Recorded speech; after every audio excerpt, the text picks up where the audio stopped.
Hi guys, it's Bo here today again. I wanted to bring out Timothy 4:12. It says, "Let no man, let no man despise thy youth, but be thou an example of the believers in word, in conversation, in charity, in spirit, in faith, in purity." And really, this speaks to me about children, that we are children. We are parents, we are children. Not all of us are parents that may be hearing, but we're all parents at some point in our life for the most part. We have to decide, like, how can I be the best parent? When we're young, we don't think about this, but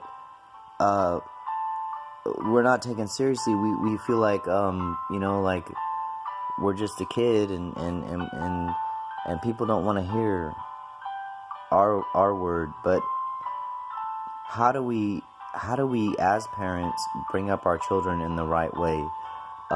This is a question that every parent's going to ask themselves, and every parent's going to question themselves.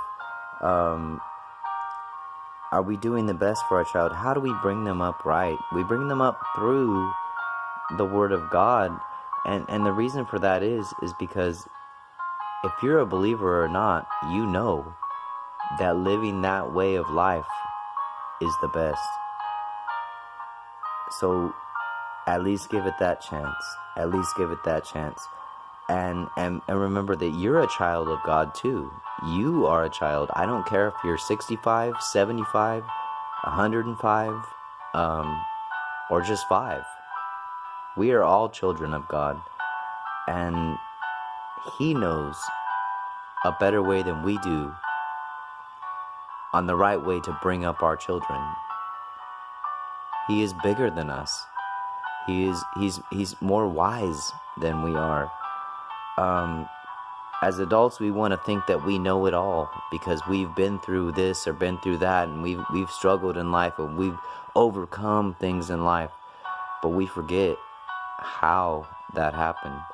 And then oftentimes as parents, we also can maybe do the wrong thing or discipline in the wrong way or teach in the wrong way to our children because we're taking it through our own experience, our own mind. Our own thoughts, our own fears can drive us to be the wrong type of parent. Even if our intentions are in the right place, So, what is being an adult by the standard of man? Is it an age? Is it a number? Is it an amount of life and worldly experience? No, it's really not. We have to see how we can set the example. Really just set the example, guys.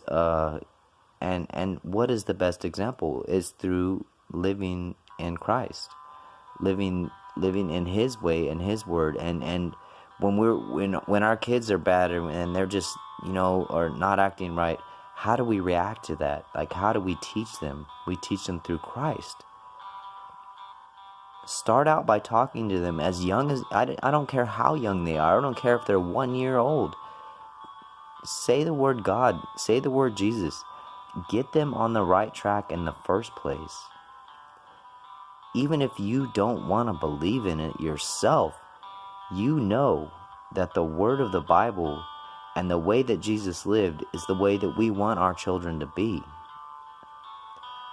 At least I would like to think that, for everyone. I know it for me. I know it for myself, but my kids too. And so let's not focus on trying to be worthy to man, or worthy to the world. And what like, man, I've been popular. I've been in all kinds of situations where like I felt great about myself because I was like, oh, people liked what I was doing, or people liked what I was saying, or whatever the situation may be. But when you're a parent, it changes that. You have to make decisions for your children, and how do you want them to grow up? Do you want them to grow up through your state of mind? And we all know that all of our states of mind are conflicted. They are not always right. They are definitely not always right, because we are human, and we react off of emotion, and we react off of things that we shouldn't be. And do we want to present that example for our children? No, we want to present a more godlike example, a way of His guidance. Like I said, your age doesn't matter. You are still a child of God. You are a child no matter how old you are. You are a child. So, as a parent, bring up your children as you would want God and Jesus to lead you and guide you. I hope that makes sense. Just focus on trying to be worthy yourself as much as you can. They're looking up to you. They are looking at you, and they are building their lives around the person that you present yourself as, and it has a huge impact on them. Always put your kids first in life before your personal desires, your worldly desires, and sometimes we confuse that. We think that we're putting our kids first, but we're really not, because we are seeking the worldly version of what is doing that. What is putting our kids first? It's making sure that they get the best education and the best car and the best house and the best of the. This is all worldly thoughts. And these things are not bad. It's not bad to have, like nice things and good stuff in life. It's not bad to be happy in regards to, possessions, and it's okay. It's okay to have that. But where are your priorities? Your priority should be first with Jesus, first with God. You can be poor and rich and still be happy or sad. It doesn't matter. It matters what's in your heart. So let's not let our children get focused on the wrong things. Let's let our children focus on Jesus.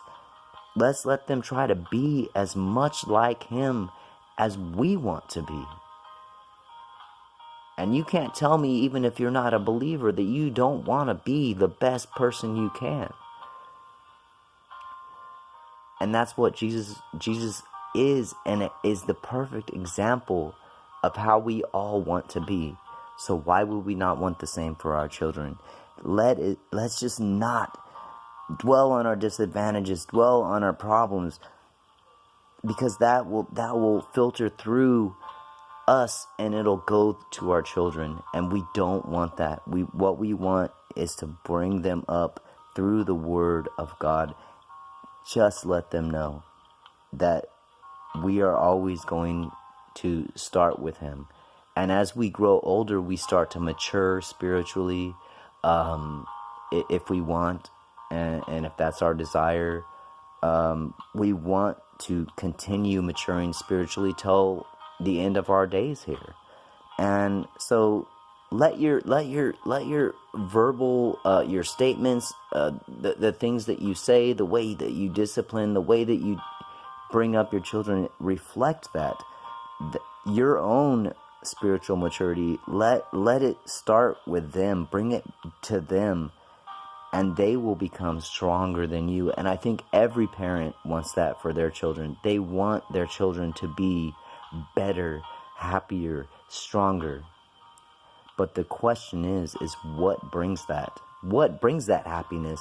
What brings true happiness? The world will provide you with temporary happiness over and over again. And really, that's the enemy. That's the enemy, because it's temporary. This is why people always fall down.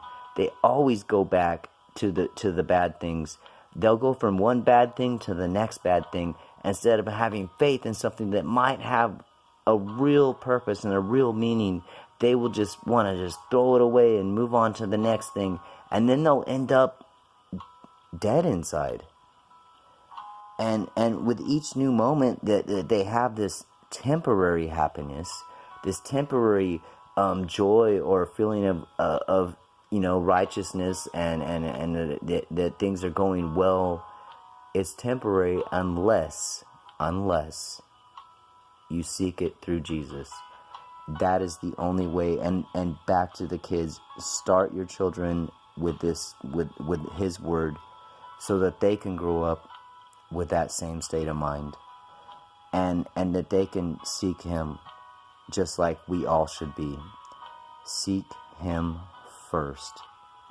Your words, your conversations with them should reflect Christ. Just make sure that your personal character reflects what you want to be, like the way that you want to be the best through Him.